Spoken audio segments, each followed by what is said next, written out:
오늘 읽으실 성경 말씀은 사무엘하 3장, 시편 51편, 에스겔 12장, 고린도전서 14장이에요. 오늘은 고린도전서 14장 말씀 소개해 드리겠습니다.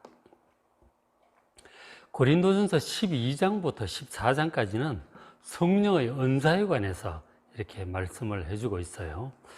그러니까 그 앞에 12장에 보면은 성령의 은사들에는 어떤 것들이 있는가 이렇게 이제 소개를 했는데, 보면 여러분 잘 아시는 지혜의 말씀, 지식의 말씀, 영분별의 은사, 방언의 은사, 통역의 은사, 예언의 은사, 신유의 은사, 이런 것들이 있어요.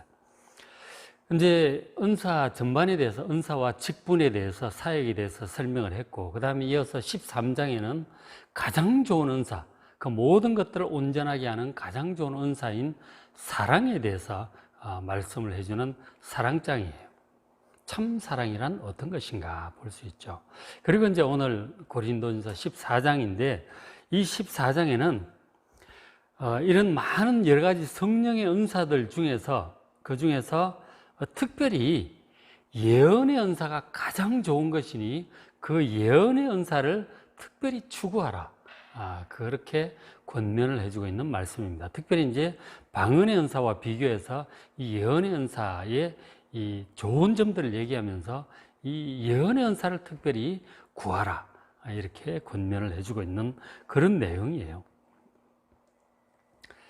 고린도전서 14장 1절에 보면 이렇게 시작을 하죠. 신령한 것들을 사모하되 특별히 예언을 하려고 하라. 신령한 것들이 성령의 은사들인데 그 중에서 은사를 사모해야 돼요. 그 중에 특별히 예언을 가장 많이 사모하라고 그렇게 권면을 해주고 있습니다.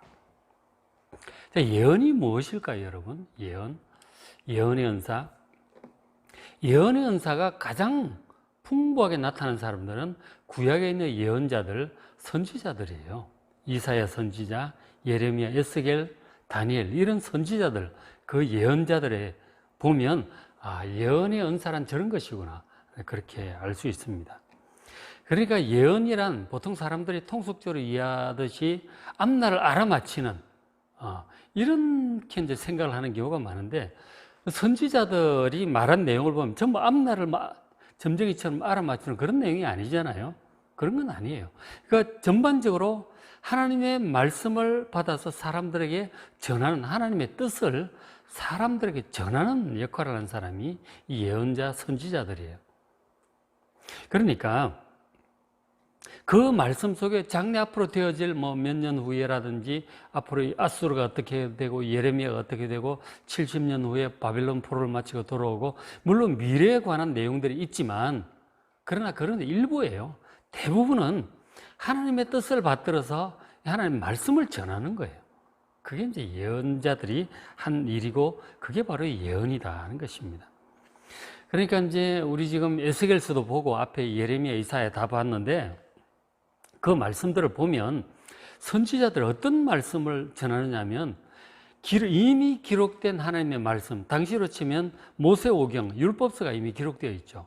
그죠? 창세기, 출애굽기, 레위기, 민수기, 신명기, 여호수아, 사사기, 이런 것들이 이제 이미 기록되어서 이사야, 예레미야 이 시대에 이제 내려오고 있었는데, 그런 이 율법서에 이미 선포하신 그 하나님의 말씀을 따라 순종하라고 하는 거예요. 선지자들이 말한 많은 내용이 그런 것들이에요. 기존에 있는 이 기록된 하나님의 말씀을 해석하고 어떻게 해야 될지를 선포하는 그런 내용들이에요. 하나님은 과거나 오늘이나 미래나 동일한 분이시기 때문에 과거에 모세를 통해서 하셨던 하나님의 법도는 영원한 것입니다. 그래서 그 하나님의 법도를 준수하라고 하는 것입니다. 우상을 버리고 사람들을 사랑하고 섬기고 이런 말씀들을 이제 정의롭게 행하고 하셨단 말이에요. 이런 말씀들에 대해서 선지자들이 그렇게 하지 않는 백성들을 하나님의 뜻으로 책망을 하고, 하나님의 이름으로 책망하고 회개하고 우상을 버리고 하나님께로 돌아오라고 외치는 그런 내용들이 선지서의 주된 내용들이에요. 그러니까 이미 기록된 하나님의 말씀들을 바르게 해석하고 그 말씀대로 순종하도록 사람들에게 선포하는 내용이 아주 가장 많죠. 그런가 하면 당시 이제 벌어지고 있는 상황이 있잖아요. 지금 이제 아수르가 막 일어나고 있는데 아수르가 어떻게 될 것인가? 이사야 선지자 같은 경우. 그 다음 예레미야나 에스겔 같은 경우는 바벨론에 의해서 결국 나라가 공격을 당하고 멸망하고 뭐 이런 일들이 벌어지는데 그런 주변에 있는 나라들 바벨론이나 뭐 주변에 있는 나라들에 대해서 하나님의 뜻을 선포를 하고 있는 것이죠. 지금 현재 벌어지는 일들에 대한 하나님의 뜻을 선포하는 거죠. 그런 것들. 그런가 하면 또 이제 관련해서 이제 환상도 보고, 그죠? 환상을 통해서 함께 해주시는 하나님의 해석과 함께 그런 말씀도, 새로운 계시의 말씀도 전하곤 했던 것이죠. 자, 그렇게 해서 이제 이 예언이라고 하는 것은 전반적으로 하나님의 말씀을, 하나님의 뜻을 받아서 깨닫고 백성들에게 전하는 그런 일이에요. 하나님의 뜻을 사람들에게 전하는 일이다 하는 것이죠. 그게 예언이고 예언의 은사고 선지자들의 한 일이었습니다. 자, 그래서 하나님께서 이제 계속해서 모세를 통해서도 말씀하시고 앞에 아브라함을 통해서 다윗을 통해서도 말씀하시고 이사야, 뭐 다니엘, 이런 말라기까지 말씀을 쭉 하셨거든요. 그런 것들이 이제 구약이 기록이 되어서 구약 성경이 되었고요. 그리고 또 가장 중요한 예언, 하나님의 뜻은 바로 하나님의 아들 예수님을 통해서 선포가 되었어요. 하나님의 아주 중요한 뜻은, 가장 중요한 구원에 관한 뜻은 아들이신 예수님을 통해서 선포되었어요. 그걸 제자들이 잘 기록을 해서 남겼고 그것이 신약 성경이 됐잖아요. 그러니까 신구약 성경은 삼위 하나님께서 우리 사람들에게 하시고자 하는 말씀을 이 법도와 그리고 구원의 말씀까지 앞으로 요한계시록까지 쭉 다 해주신 거예요. 그래서 요한계시록까지 함으로써 이 신구약 66권 모든 성경이 완성이 되면서 하나님의 계시는 완결이 된 것입니다. 하나님께서 우리에게 해주시고자 하는 말씀을 이제 그 신구약 66권 안에 충분히 다 말씀을 해 주셨어요. 물론 우리가 개인적으로 기도하면서 마음의 감동을 받기도 하고 뭐 그런 계시의 말씀이 있을 수 있죠. 그런 것들은 다 66권 신구약 성경의 범위 안에서 합당한 말씀들이 이제 주어지는 것이죠. 그런 것들을 새롭게 깨닫게 하시고 해석해 주시고 하는 그런 내용들인 것이죠. 그러니까 이 성경을 통해서 우리 인류에게 주시고자 하는 이 예언의, 하나님의 예언의 말씀은 이미 다 선포가 되었어요. 그리고 문자로 기록이 되어서 성경으로 완결이 되고 우리에게 주어졌어요. 그러니까 옛날 선지자들이 말씀할 때처럼 예언이 계속되고 있던 그 시대하고는 다른 거예요. 그죠? 예수님이 오셨고 그 사도들을 통해서 하나님이 계시는 완결이 된 거예요. 충분히 다 주어졌습니다. 그래서 우리 시대의 예언이라고 하는 것은 하나님의 이 예언의 말씀인 기록된 성경 말씀, 66권 신구약 성경 말씀의 참 뜻을, 하나님의 본 뜻을 바르게 해석하고 선포해서 사람들이 하나님의 뜻을 따라 살게 하는 것이 바로 예언이 되는 것이죠. 예언의 은사가 하는 일들이 바로 그런 일이다 하는 거죠. 과거에 계시가 지속되던 때와 다른 것이죠. 계시가 완결이 된 상태에서 이 기록된 하나님의 말씀의 뜻을, 하나님의 참 뜻을 바르게 사람들에게 깨닫고 가르치고 전해주는 것이 바로 그 예언의 은사가 되는 것이죠. 그래서 이제 특별히 예언을 하려고 하나님의 뜻을 잘 깨닫고 사람들에게 전하는 이것이 가장 중요하다. 이렇게 지금 말씀을 하고 있는 거예요. 그래서 이제 3절에 보면 예언하는 자는 사람들에게 말을 하는 거예요. 방언은 혼자서 하나님께 영어로 기도를 하는 거고 예언은 사람들에게 하나님의 말씀을 하는 거예요. 그 사람들에게 말해서 목적은 덕을 세우고 권면도 하고 바르게 이렇게 할 수 있도록 그리고 세상의 환난 가운데 힘들어할 때 위로하고 이런 목적으로 사람들에게 하나님의 말씀을 전하는 것이죠. 하나님의 말씀 전하는 이유가 딱 나오죠. 덕을 세우고 권면하고 바른 길을 갈 수 있도록 그리고 위로하고 그렇게 하는 것이 바로 예언의 목적이 되는 것이죠. 하나님의 말씀을 전하는 목적이 되는 거예요. 말씀을 전함으로 저렇게 됩니다. 4절에 방언을 말하는 자는 자기의 덕을 세웁니다. 자기 신앙이 유익해요. 그러나 남은 몰라요. 자기 혼자 하나님께 영으로 기도하는 거니까. 근데 예언하는 자, 하나님의 뜻을 사람들에게 말하는 사람은 교회의 덕을 세웁니다. 다른 사람의 덕을 세우는 일을 하기 때문에 이 교회 안에 신앙생활 가운데 이 예언의 은사가 많은 사람들의 유익을 끼치기 때문에 예언의 은사를 구하라고 그렇게 권면을 고린도전서 14장 전체를 통해서 권면을 해주고 있습니다. 그래서 이제 14장 6절에 보시면 그래도 형제들아 내가 너에게 나아가서 방언으로 말하고, 만일 제가 이 앞에 서서 여러분들의 강의를 방언으로 한다면 여러분들은 무슨 뜻인지 전혀 못 알아듣는 것이죠. 이거는 아무 유익이 없는 것이죠. 그런 얘기. 그래서 사도 바울이 그런 얘기를 합니다. 내가 서 방언으로 말하고 그렇게 알아들을 수 있는 말로 말하지 않으면 너에게 무엇이 유익하겠느냐. 방언의 한계에 대해서 얘기를 해주고 있어요. 그러면서 예언, 줄친 부분, 계시, 지식, 예언, 가르치는 것으로 이 말을 해야 사람들에게, 성도들의 신앙에 유익한 것입니다. 저 줄친 부분이 이제 다 예언에 포함되는 것들이죠. 계시, 하나님의 새로운 뜻을 깨닫는 것이죠. 지금 우리 상황에 대해서 우리가 기도하고 그러다 보면 감동으로 주시는 것들이 있죠. 그 계시, 지식, 이 구원에 관한 영적인 지식이에요. 삼위 하나님에 관한 이 지식들, 이런 영적인 지식들, 그 다음에 예언, 그 다음 가르치는 것. 이 기록된 하나님의 말씀의 참뜻이 무엇인지 잘 알아들을 수 있도록 사람들에게 가르치는 것. 이런 것들이 전부 예언의 은사의 영역에 속하는 것들이에요. 사람들에게 하나님의 말씀을, 하나님의 뜻을 가르쳐서 그들의 신앙이 바르게 잘 해 나갈 수 있도록 그렇게 하는 것이 예언이다 하는 것이죠. 하나님의 뜻을 깨닫고 영적인 지식, 성경을 가르치고 예언하고 또 가르치는 것입니다. 이게 예언이다. 이 사람들의 신앙에 아주 유익한 것이죠. 구원을 받기도 하고 믿음이 자라기도 하고 온전해지게 하는 것이 바로 이 사람들이 하나님의 말씀을 전하고 선포하고 가르치는 것입니다. 자, 그렇게 그 다음에 이제 14장 18절에 내려가서 보시면 자, 내가 너희 모든 사람보다 방언을 더 말함으로 하나님께 감사하노라. 사도 바울은 방언 기도를 개인적으로 많이 한 사람이었어요. 방언의 유익을 잘 알죠. 자, 그런데 19절, 그러나 교회에서 네가 성도들이 남을 가르치기 위하여 깨달은 마음으로 5마디 말을 하는 것이 1만 마디 방언으로 말하는 것보다 낫다. 방언과 이 예언을 그렇게 비교를 하고 있잖아요. 그러니까 우리가 하나님의 뜻을 깨달을 때가 있죠. 그죠? 기도하다가 깨달을 때가 있고, 우리가 환난을 겪으면서 딱 환난을 통과하면서 다 깨닫는 게 있어요. 그런 깨달음, 혹은 성경을 읽다가 다 깨닫는 게 있고, 설교를 듣다가 다 깨닫는 게 있고, 대화 중에 깨닫는 게 있어요. 성령께서 딱 영적인 눈을 여셔서 깨닫게 해주셔요. 그 하나님의 뜻을 깨달은 거죠. 그런 마음으로 남을 가르치기 위해서 이 가르친다는 것이 그 영적인 진리를 오해하고 있거나 잘 모르는 사람에게 물론 조심스럽게 해야 되겠죠.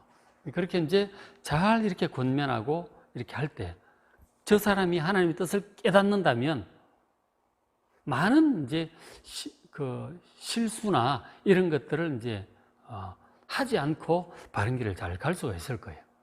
그러니까 이 참 하나님의 참 뜻을 깨달은 마음으로 이 몇 마디 말이라도 해서 그 사람이 하나 딱 깨달으면 뭐 그것처럼 유익한 것이 없는, 사실은 이제 여러분 돌이켜 보시지만 영적인 어떤 진리들, 하나님에 관한 것들, 아주 중요한 깨달음들이 가끔 있잖아요.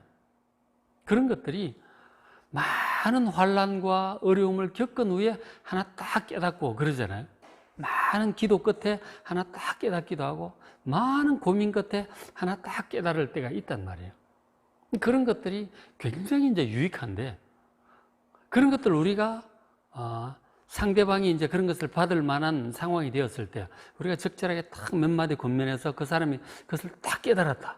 그러면은 그 사람에게 엄청난 도움을 주는 거예요. 많은 환난을 겪어서 깨달을 것을 내가 지금 나와의 대화를 통해서 깨달았다면 이 사람 인생에 큰 도움이 되는 거예요. 하나 제대로 깨달으면 인생이 바뀔 수도 있습니다. 하나님의 말씀을 이 깨달은 마음으로 제대로 이렇게 잘 해서 상대방도 깨닫는다면 정말 크게 도와주는 거예요. 그죠? 크게 은혜를 베푸는 것이다. 그렇게. 그러니까 예언의 은사가 얼마나 중요한지 몰라요. 잘 깨달은 것 하나를 이렇게 제대로 깨달은 것을 제대로 전달이 되었을 때 너무너무 유익하다는 것이죠.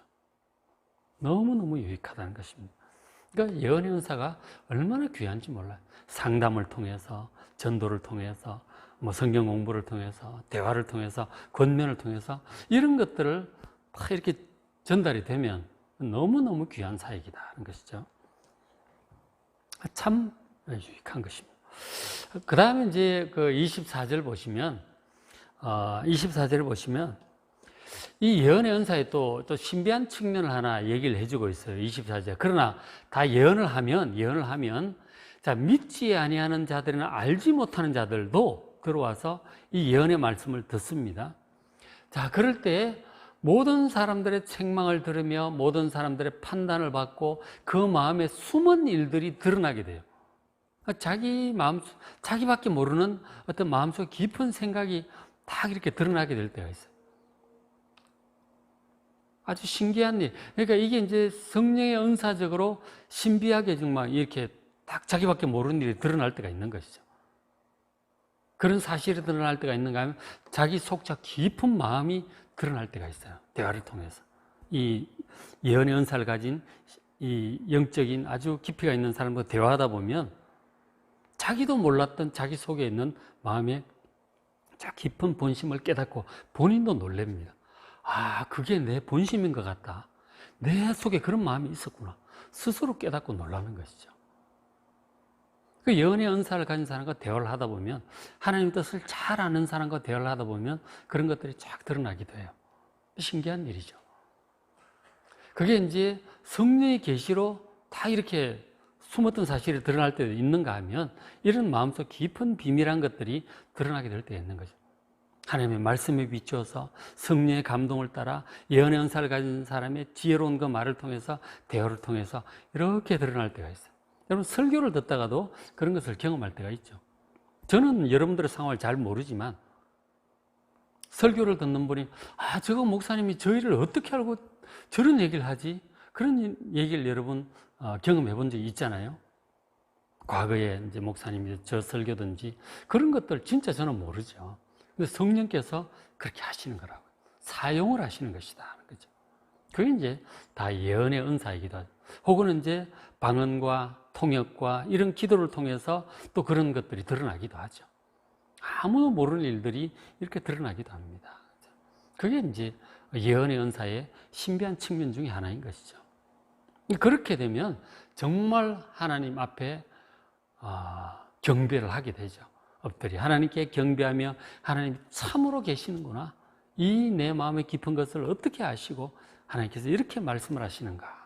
그런 신기한 생각이 들 때가 있어요. 그죠? 이 기도를 통해서, 상담을 통해서, 설교를 통해서, 혹은 찬양 중에, 혹은 대표 기도 중에, 앞에 우리 장로님이나 권사님, 집사님들 나오셔서 대표 기도할 때, 정말 내 마음에 있는 그런 얘기를 막, 기도를 하는 그럴 때가 있어요. 바로 그 이제 예언의 은사가 있는 것이죠. 그게 기도하는 분은 누구에게 적용되는지 모르지만 듣는 사람은 저건 내 얘기구나. 그렇게 이제 오기도 하는 거예요. 성령께서 그렇게 역사하는 것입니다. 신기한 일이죠. 신기한 일입니다. 그러니까 신령한 은사에는 다 이런 신비한 측면이 있죠. 그렇죠? 이런 예언의 은사가 우리 대표 기도하는 분들이나 앞에 간증하는 분이나 이렇게 또 이렇게 설교하는 저나 누구나 서로 상담할 때나 대화할 때나 이런 예언의 은사가 풍성히 나타나서 서로 믿음에 큰 유익을 끼치는 여러분 우리 공동체가 되시길 바랍니다. 그다음 이제 하나 더 보시면 어쨌든 14장 전체가 예언의 은사에 대해서 다각도로 얘기를 해주고 있어요. 정말 중요하기 때문에 그죠? 14장 31절에 그래서 이제 하는데 너희는 다 모든 사람으로 배우게 하고 모든 사람으로 권면을 받게 하기 위해서 하나씩 예언할 수 있다. 하나님의 뜻을 이렇게 할 수 있습니다. 우리 지난번에 이제 그 2부 순서 때 은혜 나눔 방 한번 좀 했잖아요. 은혜 나눔 방을 우리가 많이 해왔는데, 지난번 한번 녹화를 했었는데, 우리가 그 주간에 은혜 받은 내용들을 이렇게 나와서 얘기를 이렇게 할 때, 저도 이제 느껴보지 못했던 그런 얘기를 듣습니다. 그런 면이 있구나. 저런 면이 있구나. 그게 이제 각각이 이제 각각 처한 상황이나 이 캐릭터가 다르기 때문에 하나님의 말씀을 들을 때 다른 측면이 이제 보이는 거죠. 그런 것들을 나누면 서로 얼마나 유익한지 몰라, 그죠? 그렇게 다 사람들로 하여금 배우고 권면받기 위해서 하나씩 예언할 수 있습니다. 하나님 말씀을 예언하는 것이에요. 그런 것들은 서로 유익을 끼치는 거죠. 그런데 이제 그렇게 할 때 우리가 또 하나님의 말씀을 이렇게 참 잘 이렇게 통로가 되어서 전하기도 하지만 실수도 하죠, 우리가. 우리 속 인간적인 생각도 있고 또 잘못 생각하는 것도 있을 수 있어요. 그렇기 때문에 32절 보시면 예언하는 자들의 영은, 하나님 말씀을 이렇게 권면하고 하나님의 뜻을 얘기하는 사람들의 영, 그 영이 예언하는 자들에게 제재를 받습니다. 서로 제재가 되는 거죠. 혹 우리가 인간적인 생각으로 잘못 치우칠 때 바른 생각에 서 있는 그분이 또 그렇게 문제점을 이제 얘기할 수 있죠. 그렇구나. 내가 좀 인간적인 것 같다. 당신 말이 더 나은 것 같다. 그렇게 될 수 있는 거죠. 서로 이제 제재를 받게 된다는 거죠. 그래서 33절, 하나님은 무질서의 하나님이 아니시오 오직 화평의 하나님이시냐. 질서 있게 이렇게 딱 해가는 거예요. 우리가 이제 교회에서 중요한 문제를 놓고 회의할 때도 마찬가지예요. 그런 대화들을 통해서 하나님의 뜻이 이제 전체적으로 드러나게 되는 거죠. 각각이 이제 보는 측면을 얘기하잖아요.